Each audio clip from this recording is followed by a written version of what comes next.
জীবনে কি কামাই করলেন?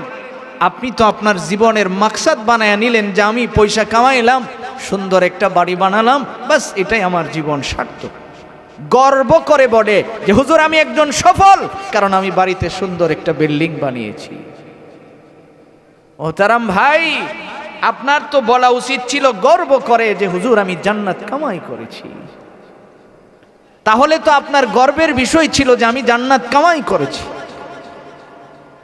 বাদশাহ হারুনুর রশিদ বাহলুল পাগল, সবাই জানে তারে খুব পাগল, কিন্তু বাদশাহ তারে খুব মহব্বত করে। এবার বাহলুলকে একটা লাঠি দিছে। লাঠি, কষ্ট হচ্ছে আপনাদের? একটু সময় লম্বা হলে কষ্ট হবে না তো? লাঠি দিছে। লাঠি দিয়ে বলছে যে এই লাঠিটা তোমার সে বড় পাগল ফাইলে দিয়ে দিও। বাহলুল ঘুরতেছে ঘুরতেছে, নদীর কিনারে বসে একদিন বালিতে আঁকতেছে। বাদশাহ তার স্ত্রী জুবায়েদাকে নিয়ে সাগর দেখতে আসছে। জুবায়েদা কাছে যায় বলে বাহলুল কি করো? বাহলুল জবাব দেয় জান্নাতের ঘর বানাই। কিসের ঘর বানাই? জান্নাতের। কিনবা? জুবায়েদা বলেন কিনবো। কয় টাকা বলো?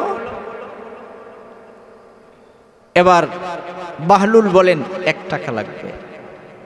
বেশি দিলে হবে না? কোনা বেশি লাগবে না, 1 টাকাই লাগবে। এবার বাদশার কাছে জুবায়েদা টাকা চাইছে।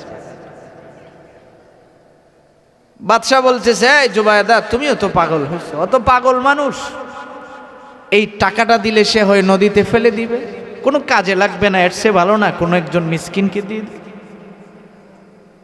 এবার জুবায়েদা বলে দাও না। দিছে 1 টাকা। লেখা দিলাম, যাও তোমাকে একটা জান্নাতের ঘর লেখা দিলাম। সুবহানাল্লাহ। চলে গেছে, বাড়িতে আসছে। সারাদিন বাদশাহ জুবায়েদাকে বলছে কামটা করলা কি, 1 টাকা নষ্ট করে দিলা। অথচ বাদশাহ তিনি সাধারণ বাদশাহ নয়, দৈনিক কমসে কম 200 রাকাত নফল নামাজ আদায় করেন। আমরা তো দিন মিছা কথা শুনছি যে কেউ কেউ নাকি তাহাজ্জুদও পড়তো, কিন্তু শেষে আমরা দেখছি জোহর নামাজ না পড়েই ফলাইয়া গেছে। তো এটা আমরা মিথ্যা শুনছি। কিন্তু বাদশাহ তিনি বাদশাহ, তারপরেও দৈনিক 200 রাকাত নফল নামাজ আদায় করতেন। বাড়িতে ঘুমাইছেন, রাতের বেলায় স্বপ্ন দেখি ইনি জান্নাতের সামনে ঘুরতেছেন। সুবহানাল্লাহ। স্বপ্ন কি দেখি? নওজোয়ান পোলাপান স্বপ্ন দেখে বট গাছের তলে আরেকজনের হাত ধরে হার রয়েছে, এর চেয়ে বেশি তো আর কিছু না। অথচ বাদশাহ জমিনে ঘুমায়া স্বপ্ন দেখে কোথায় আছেন বলেন? কথা বলেন। জান্নাত ঘুরতেছে। ঘুরতে ঘুরতে হঠাৎ করে তাকায়া দেখে জান্নাতের ঘরগুলির মধ্যে একটা ঘরের উপরে লেখা এটা জুবায়েদার ঘর। দরজার সামনে গেছে, যায়া ক আমি একটু ঢুইকা দেখি এটা আমার স্ত্রীর ঘর। ফেরেশতা কো এখানে স্ত্রীর কোনো ভালোবাসা বোঝানো যায় না। যতক্ষণ পর্যন্ত জুবায়েদা ঘরে প্রবেশ না করবে ততক্ষণ তো তোমার অনুমতি নাই। সরো, মরে গেলে তো স্ত্রী থাকে না, সরে যাও। যেই এই কথা বলছে, বলার সঙ্গে সঙ্গে তো বাদশার ঘুম ভেঙে গেছে। ডাক দেয়া কো জুবায়েদা উঠো। উঠছে, উজু বানাও, চলো বাহলুলকে আমার খুঁজতে হবে। এখন খুঁজতে খুঁজতে সকাল বেলায় আসছে নদীর কিনারায়। এসে কো বাহলুল একটা জান্নাতের ঘর বিক্রি করা যায়?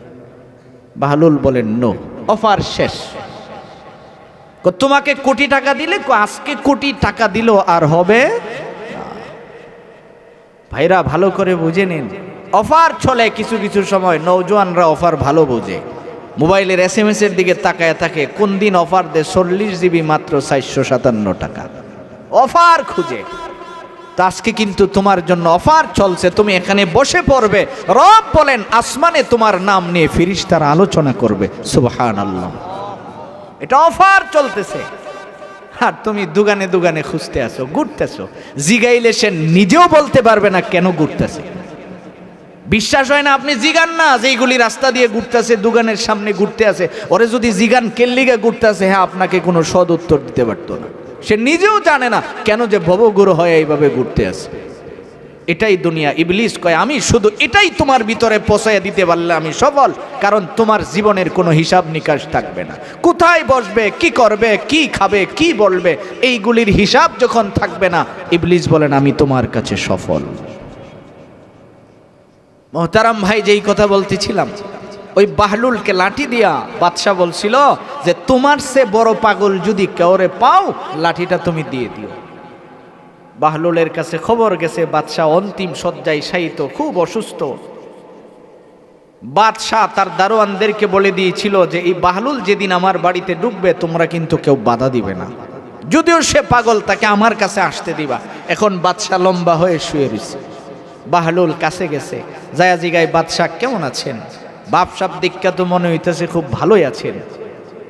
বাদশাহ কয় বাহলুল দোয়া করো, লম্বা সফরের দিকে রওনা করছি। এবার বাহলুল জিগায় কোথায় যাবেন? বুঝো না জীবনের শেষ সফর আর কোথায় হয়? কোথায় যাবেন বলেন না? কবরে যাব। বাহলুল জিগায় কয়দিন থাকবেন? তুমি যে পাগল এটা তো বোঝা যাচ্ছে, কবরে গেলে কেউ কি বলা যায় কয়দিন থাকে? বলেন না। ওখানে কয় ট্রাক খাদ্য পাঠিয়েছেন আপনি? কয় প্লাটুন সৈন্য পাঠিয়েছেন? আপনার জীবনে তো দেখছি যে আপনি সারাটা জীবন কোথাও সফরে গেলে আগে সৈন্য পাঠাতেন, এখন কি কাউকে পাঠিয়েছেন? এবার বাদশা বলে বাহলুল আসলেই তো তুমি পাগল, কারণ ওখানে কি লোক পাঠানো যায়? এবার বাহলুল বলেন নেন, লাঠিটা আপনাকেই আমি হাদিয়া দিলাম। কই কেন? আপনি তো আমার সে বড় পাগল, কারণ আপনি রাষ্ট্র চালাতে গিয়ে আপনি ইবাদতে অনেক সময় বিঘ্ন ঘটেছে, আর আমি রাষ্ট্রকে একদিকে রাইখা আমি আমার রবের পিছনে দৌড়িয়েছি। সুবহানাল্লাহ। আর দৌড়ানোর ফসল হলো আমি বালিতে আঙ্গুল দিয়ে আইকা আইকা যদি বলি তোমারে জান্নাত দিয়ে দিয়েছি, রব সঙ্গে সঙ্গে তারে জান্নাতের মালিক বানায়া দেয়। এটা হলো পবিত্র জবান।